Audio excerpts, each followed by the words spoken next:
Magandang umaga. Narito na ang pinakahuli sa lagay na ating panahon ngayong araw ng Martes, July 7, 2026. Narito nga ang ating pinakahuling satellite image kung saan may minomonitor pa rin tayong bagyo na nasa labas ng ating Philippine Area of Responsibility. Ito ay si Super Typhoon Bavi. Kanina nga alas 3 ng madaling araw, huli itong namataan sa layong 2,010 kilometers silangan ng Central Luzon. Ito ay nagtataglay ng lakas na hangin na 195 kilometers per hour malapit sa sentro at bugso na aabot sa 240 kilometers per hour. Kumikilos sa direksyong Kanluran, Hilaga Kanluran sa bilis na 30 kilometers per hour. Ito ngang bagyong ito ay posible na pumasok ng ating Philippine Area of Responsibility tonight o hindi kaya bukas ng early morning. Sa mga susunod na slide, ipapakita nga natin yung kanyang track.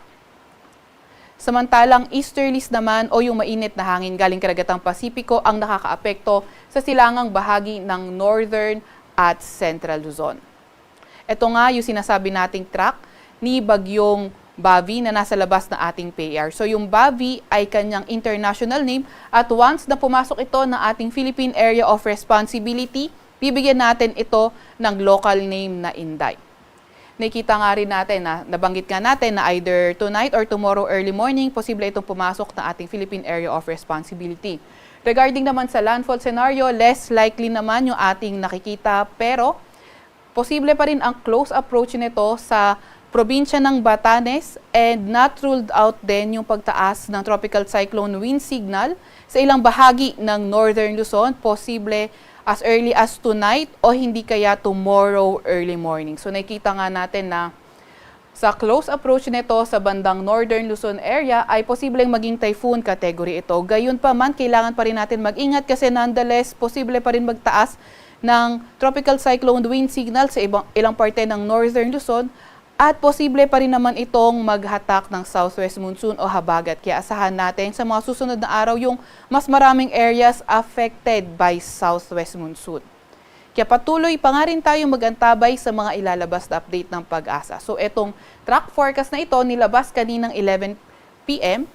at mamaya 11 a.m. maglalabas tayo ng panibagong forecast track or hindi kaya Tropical Cyclone Advisory. So once na pumasok ito na ating PAR, maglalabas na tayo ng Tropical Cyclone Bulletin.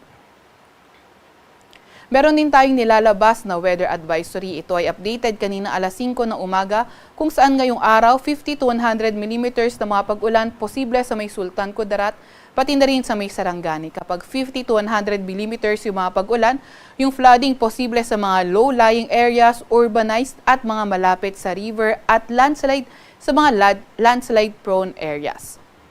And pagdating ng Thursday, yung areas naman na may 50 or posible yung 50 to 100 millimeters na mga pag-ulan ay sa mga lugar ng Palawan, Occidental Mindoro, Antique at Negros Occidental.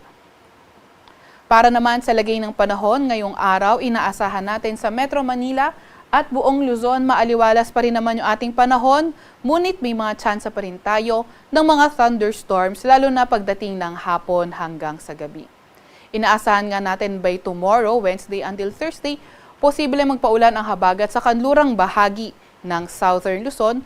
At pagdating ng Friday at Saturday, posible na nga itong magpaulan ang southwest monsoon sa may kanlurang bahagi ng ating bansa. And then inaasahan nga natin yung paglapit ng bagyo sa ating bansa, although less likely ang landfall scenario, posible pa rin naman na maging maulan sa ilang bahagi ng Northern Luzon, kaya patuloy na mag-antabay sa mga update ng Pag-asa.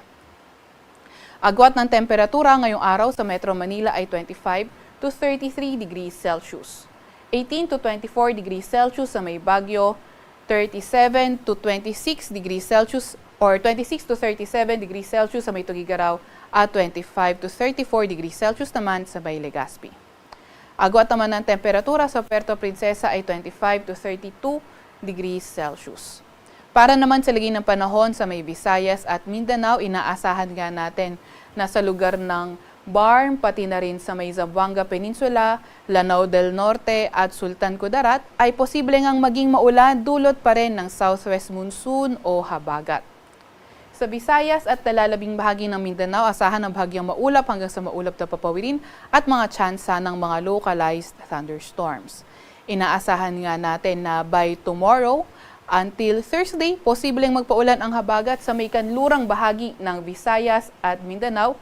Pagdating ng Friday, posible naman magpaulan ang habagat o southwest monsoon sa Visayas at kanlurang bahagi ng Mindanao. At pagdating nga ng Sabado ay sa may kanlurang bahagi naman ng Visayas. Agwat na temperatura sa Iloilo, Cebu at Davao ay 25 to 32 degrees Celsius. Sa may Zamboanga naman ay 24 to 32 degrees Celsius. Wala pa rin naman tayong gale warning sa kahit anong dagat baybayin ng ating bansa. Pero dahil nga sa paglapit ng bagyong Bobby sa ating bansa, ay posible na rin tayong magtaas ng gale warning sa ilang bahagi ng Luzon sa mga susunod na araw. Kaya patuloy pa rin tayong mag-antabay sa ating mga ilalabas na update.